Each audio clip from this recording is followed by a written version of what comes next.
Alright, we're going to try this here. So this morning I tried getting this camera to work for first period and it ended up freezing. So we will see how it works this period. If it freezes while I'm writing, let me know. I'll have to maybe reboot the program or something. So we're going to start with particle motion. So particle motion problems deal with particles that are moving along the x or y axis. Thus we are speaking of horizontal or vertical movement. The position, velocity, or acceleration of a particle's motion are defined by functions.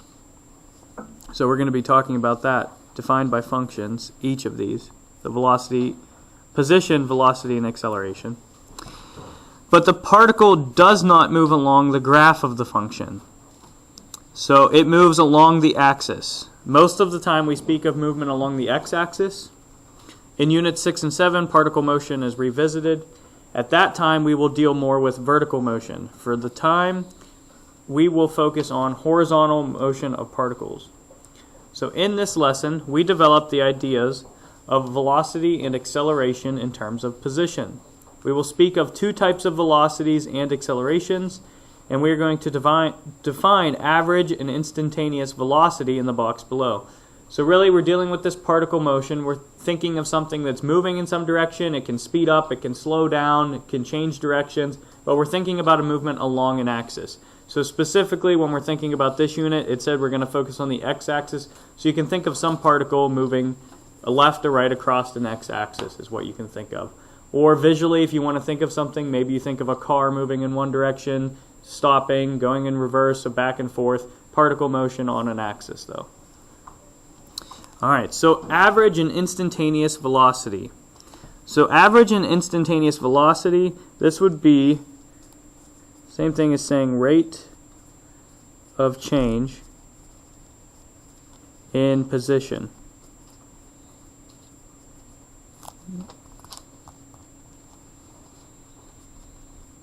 So it's the rate of change in position.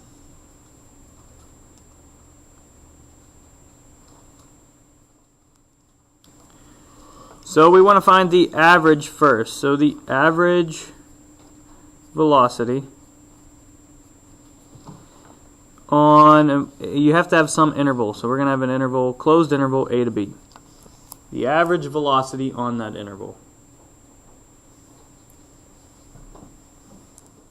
To find the average velocity on an interval, you would take the position formula, P of B, minus P of A over B minus A,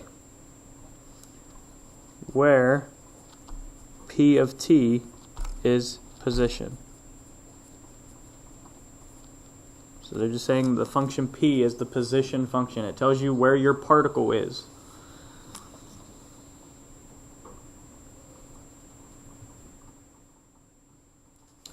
And we're going to talk about the instantaneous.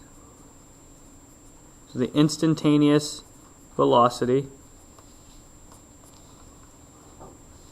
would be the derivative of the position function at some value c. So you would have some position function, you take the derivative and evaluate at that point, you have your instant velocity.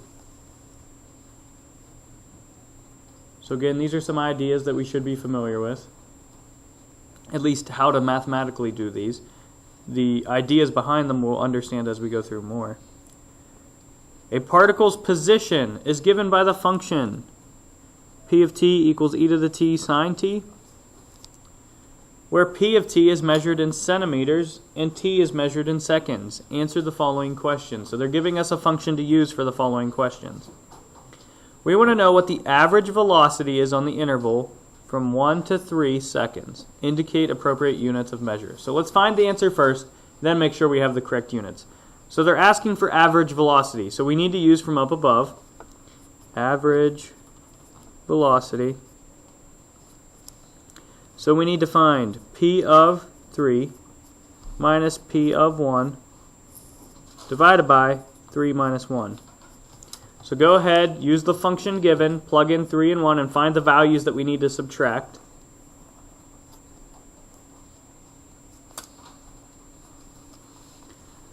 We're going to have what subtract what on the top. What are the two values?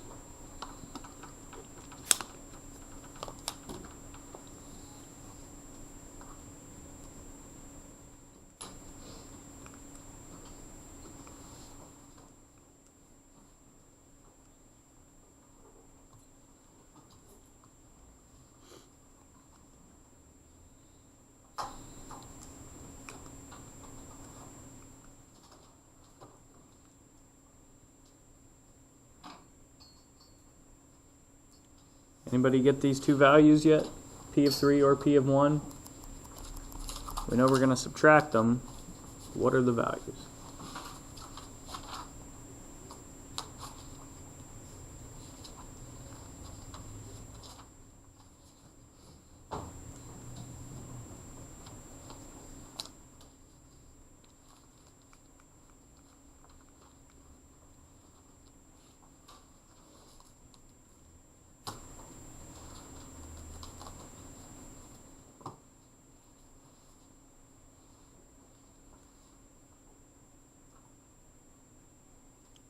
Do you find the values yet? Help me out.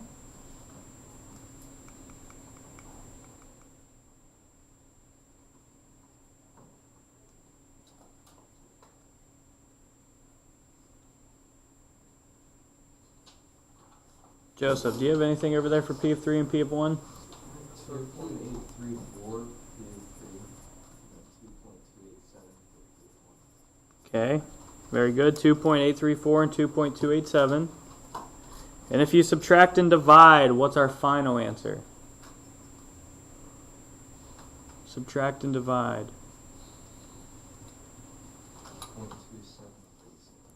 0.27, and I rounded to the third decimal place. And do we have units? 0.274.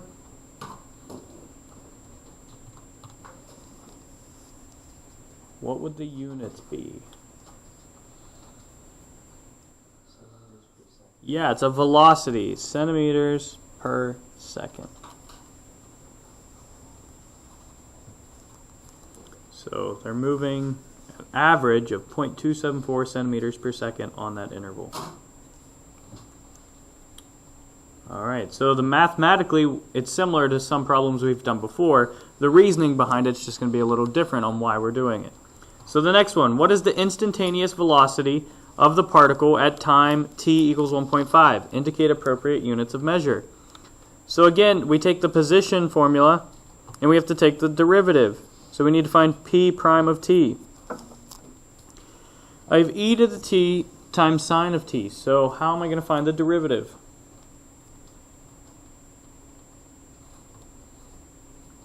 What rule do I need to use? Product. Yeah, product rule. So we can do 1 d2 e to the t cosine t plus 2 d1 sine t e to the t. And then we have to plug in 1.5. So go ahead and evaluate p prime of 1.5. Plug in 1.5 for every t value.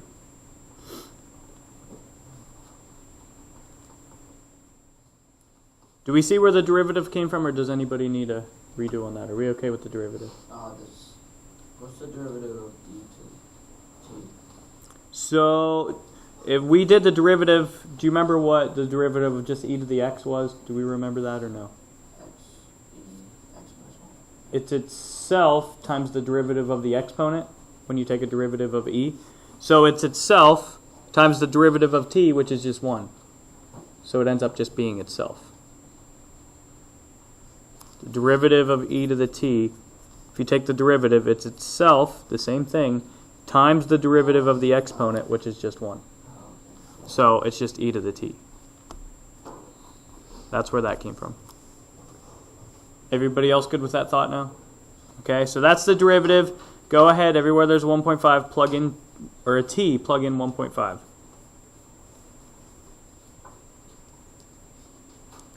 Daniel, did you get an answer for that one? Yes. Yeah, what did you get for your value? 4.787 centimeters per second. So the instantaneous velocity at this time 1.5 was 4.787 centimeters per second. Exactly. Thank you.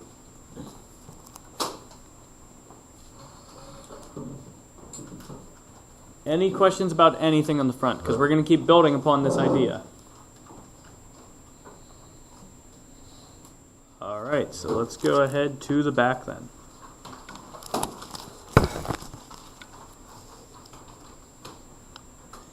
Before we proceed, a connection needs to be made.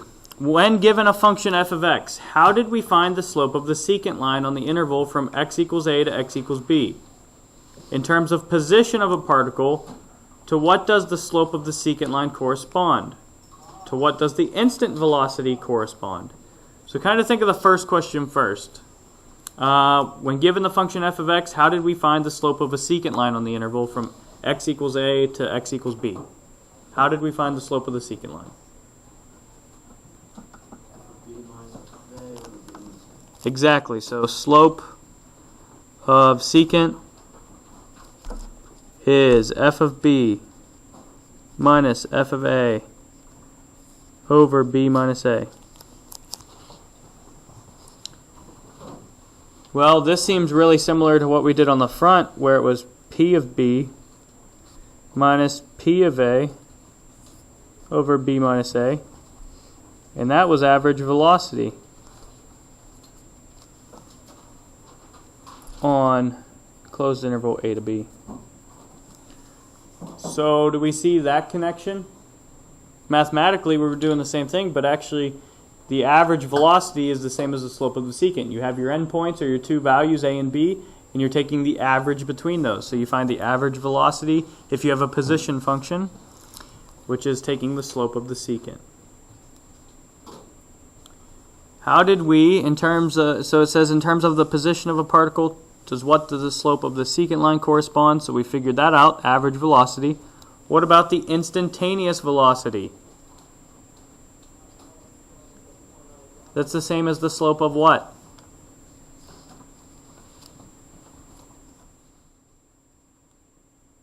The instantaneous velocity is going to be the same as the slope of. Think about how we just related the one up above.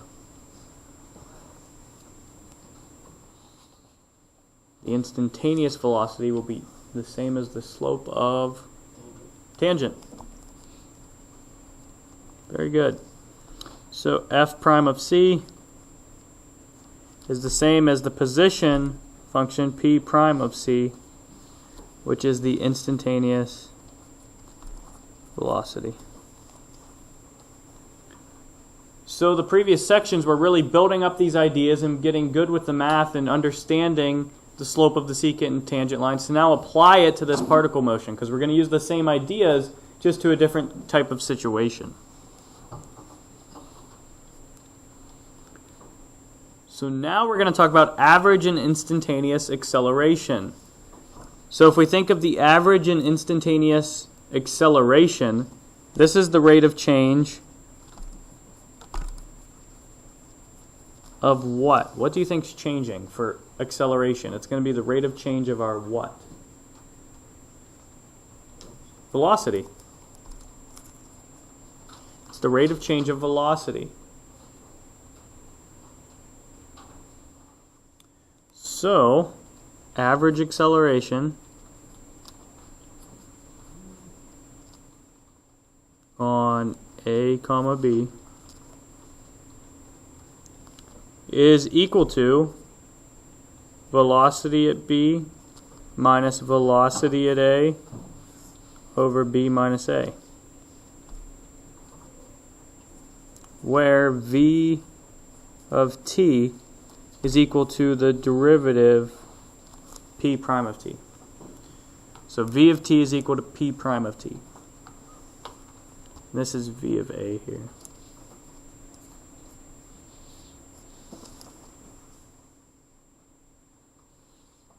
So that's the average acceleration. The instantaneous acceleration is equal to v prime of c, or how do you think that would be related to the position? The instant acceleration is v prime of c, or according to what we set up here, what do you think the position function down here would have to be? P double prime of C. Exactly, the second derivative. So if you take the second derivative of your position function, you'll find out what the instant acceleration is.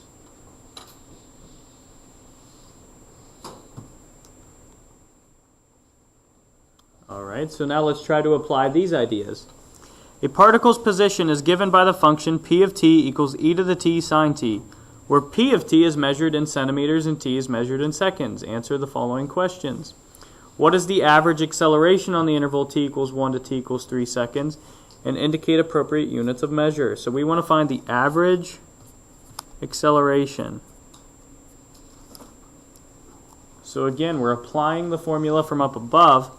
So we need to find v of 3 minus v of 1 over 3 minus 1. Do we know what the v function is yet? Do we know what this is? No. How do we find v?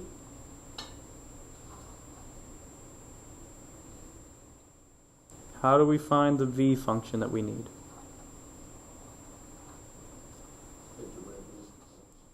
Yeah, the derivative of p, it says right there, v of t is the derivative of the position function. They gave us the position function.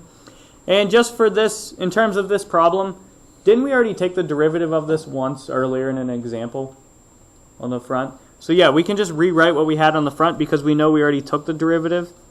P of t, p prime of t, equals e to the t cosine t plus sine t e to the t.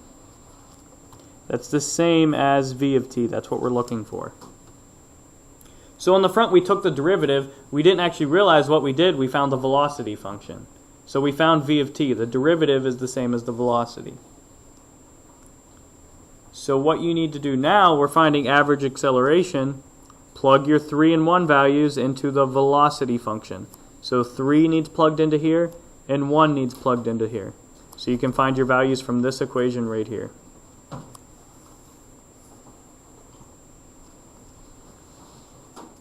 Find what your average acceleration is.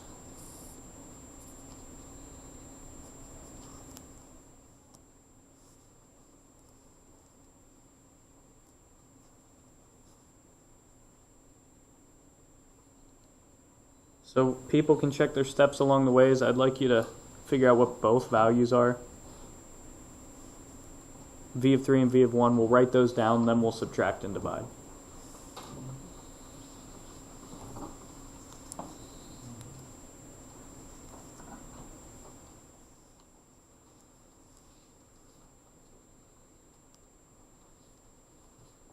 Did anybody find the V of 3 yet? Just the V of 3?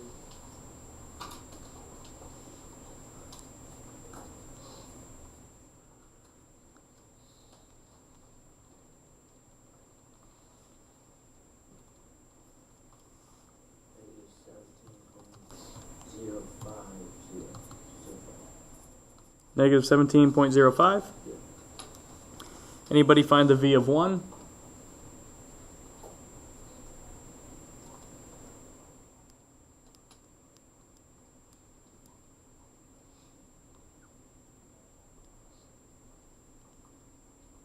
V of 1, the velocity at 1. Did anybody find that?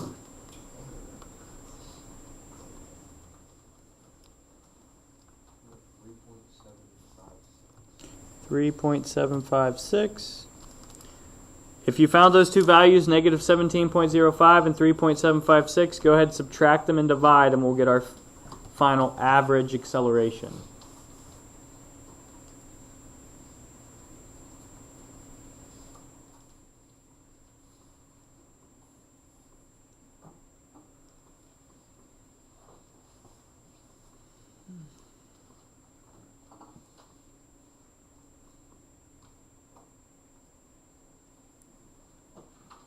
Vinny, did we find it yet? What did you get? Negative 10.403. Now we need to think about our units. Would be what?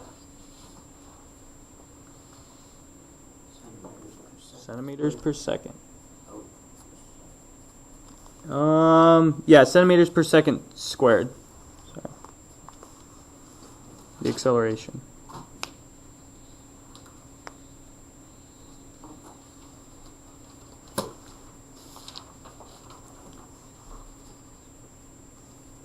So, what does it mean that it's negative? We didn't really have a question about that, but I'm just sort of asking right now. We're going to get to more examples like this, but what does that mean if your acceleration is negative?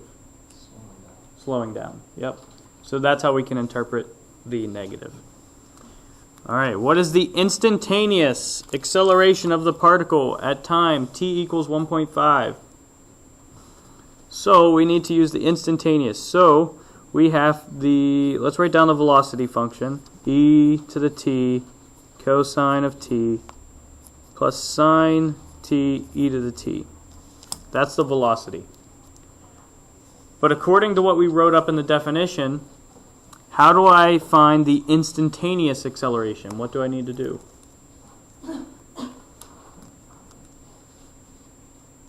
What do I need to do with this velocity function to find instantaneous acceleration? Derivative. Let's take the derivative of v of t. If we see, we have two product rules. So we're going to have 1 times d2, so e to the t times negative sine t.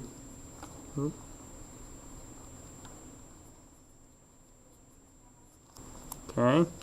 Plus cosine t e to the t. And then we're going to have plus, we have to do the product rule over here, sine t e to the t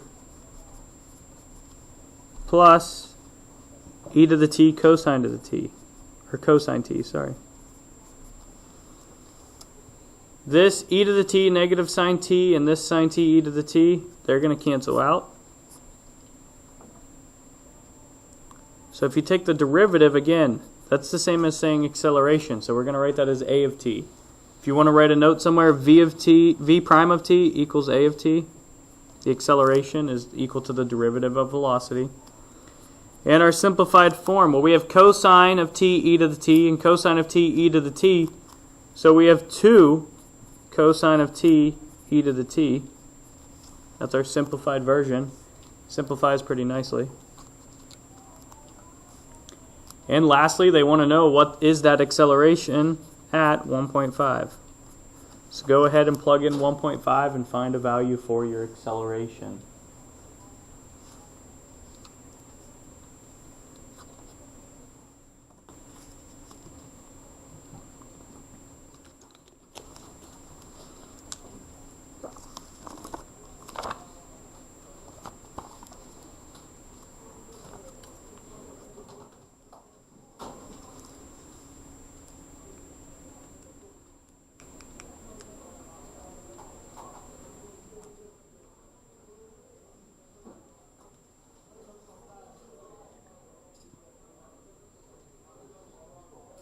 Braden, did you get a value?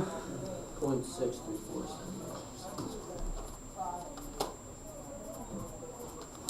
centimeters. 0.634 centimeters per second squared would be your instantaneous acceleration at the time 1.5.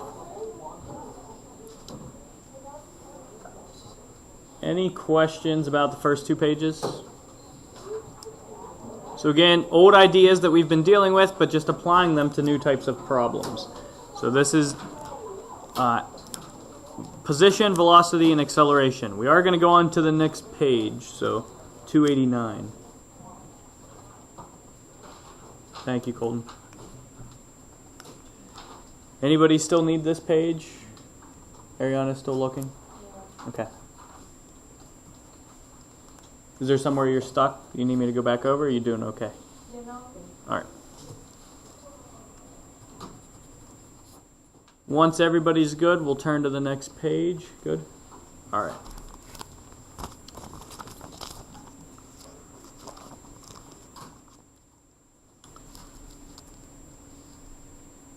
All right, so in summary, let's correlate the concepts of position, velocity, and acceleration to what we already know about a function and its first and second derivative. So really, the concepts we were just applying, we're really going to put connections between them and see what they actually are. So we're saying that f of x, if we had just an original function, that would correspond with a position function.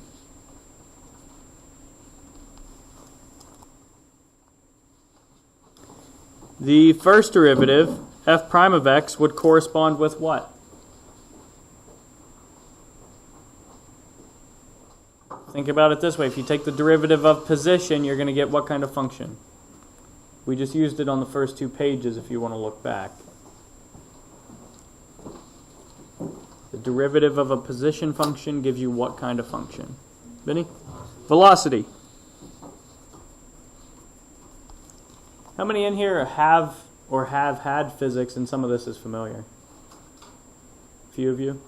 Okay. Then we're going to take the second derivative. If you take the second derivative of a position, you get what function? Acceleration.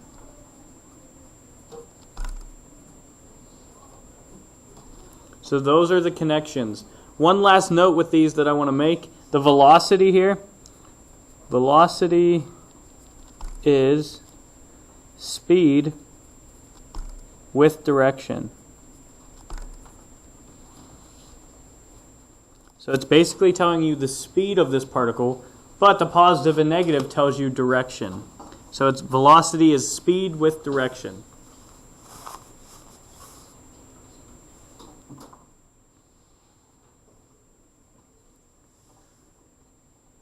Let's summarize our relationships between position, velocity, and acceleration below.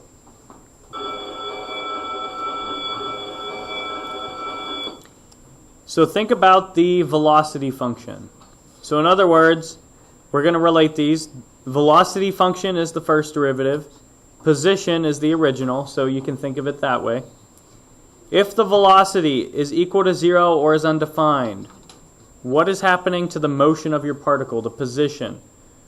What is the position of your particle? What's happening at this time?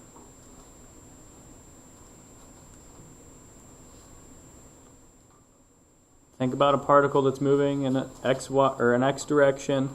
The velocity becomes 0. What's happening to your particle? You have some max or min there. Okay, you're true. So what could be happening to your particle? Stop. Okay, it's going to stop and it could do what? You're correct. If you have a max, your velocity is going up, it becomes 0, and then your velocity is going down. So what's actually happening with your particle? Because remember, velocity is speed with direction. It's changing speed. It is. The velocity is changing. It goes from positive. If you have a max, it goes from positive to 0 to negative. So what's your particle actually doing? That's it. It's changing direction. It has a potential turning point.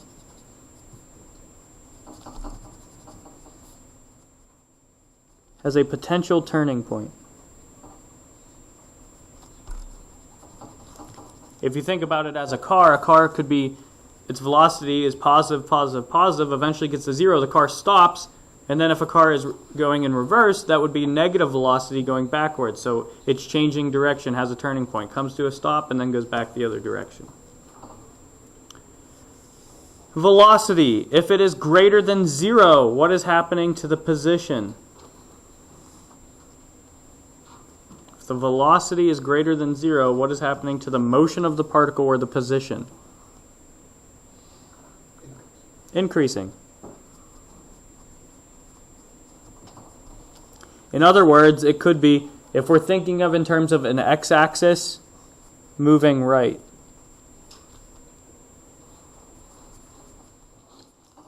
When we start talking about the y-axis, that would be the same as moving up. But in our case, if we're talking about the x-axis, that means moving right.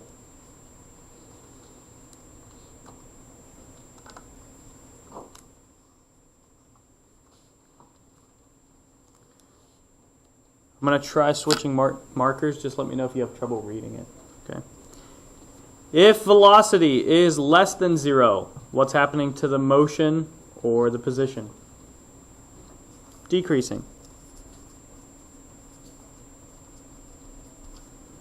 That would be moving left.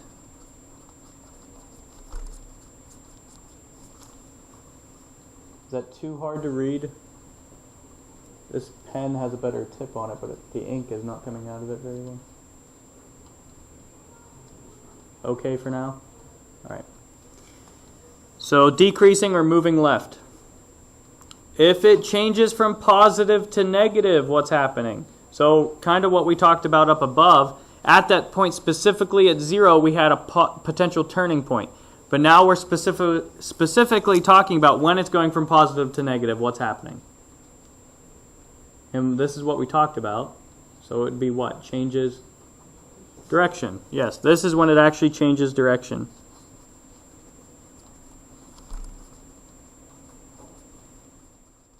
Changes direction. And that could be left to right.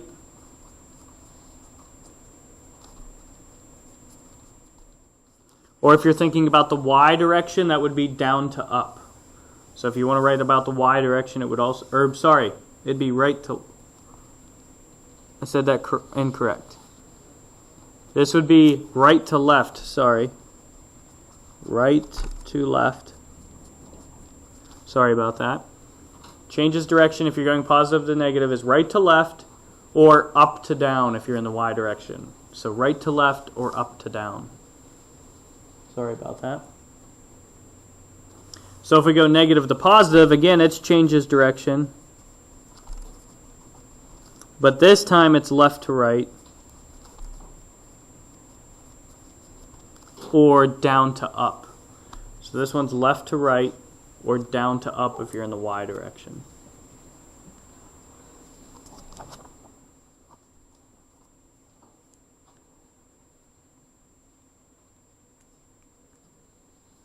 Any questions so far? All right, let's talk about acceleration. So now the acceleration is the second derivative of the original, but we're going to talk about acceleration compared to velocity.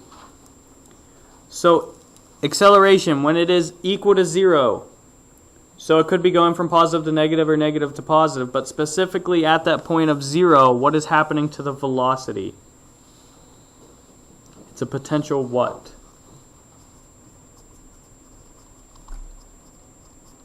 A potential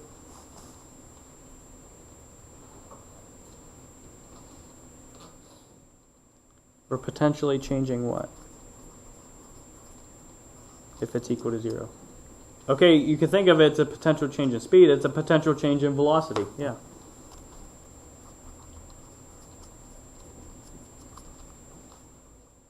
A potential change in velocity. So when the acceleration is equal to 0, potentially the velocity is changing.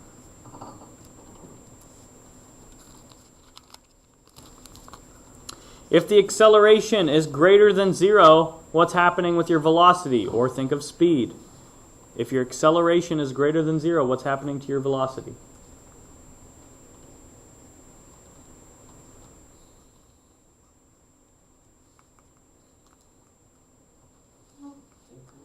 Increasing. Okay. If it's less than 0, it's decreasing.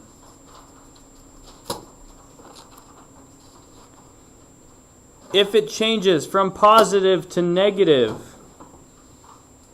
what does your velocity do? If your acceleration changes from positive to negative, what does your velocity do?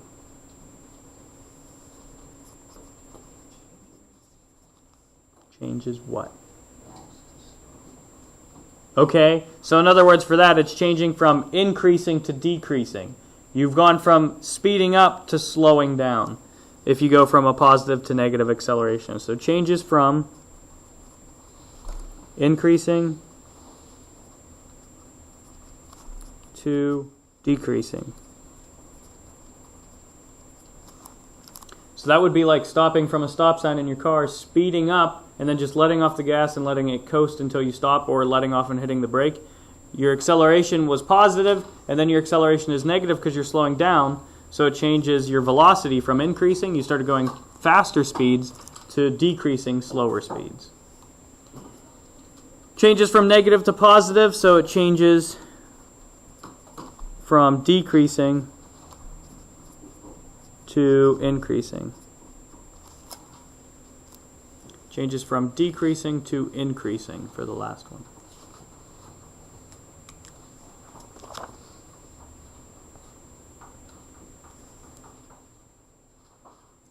Any questions about how those relate? Now, we've gone through multiple relations like this before with derivatives, and really, this is why we spent time with derivatives. It's the same relationships, original, first derivative, second derivative, just now applying some particle with some kind of movement to it with a position, a velocity, and acceleration. So on the backside tomorrow, we're actually going to start looking at the first graph of a function and how we can actually apply all of these ideas that we talked about today. So we'll pick up here tomorrow.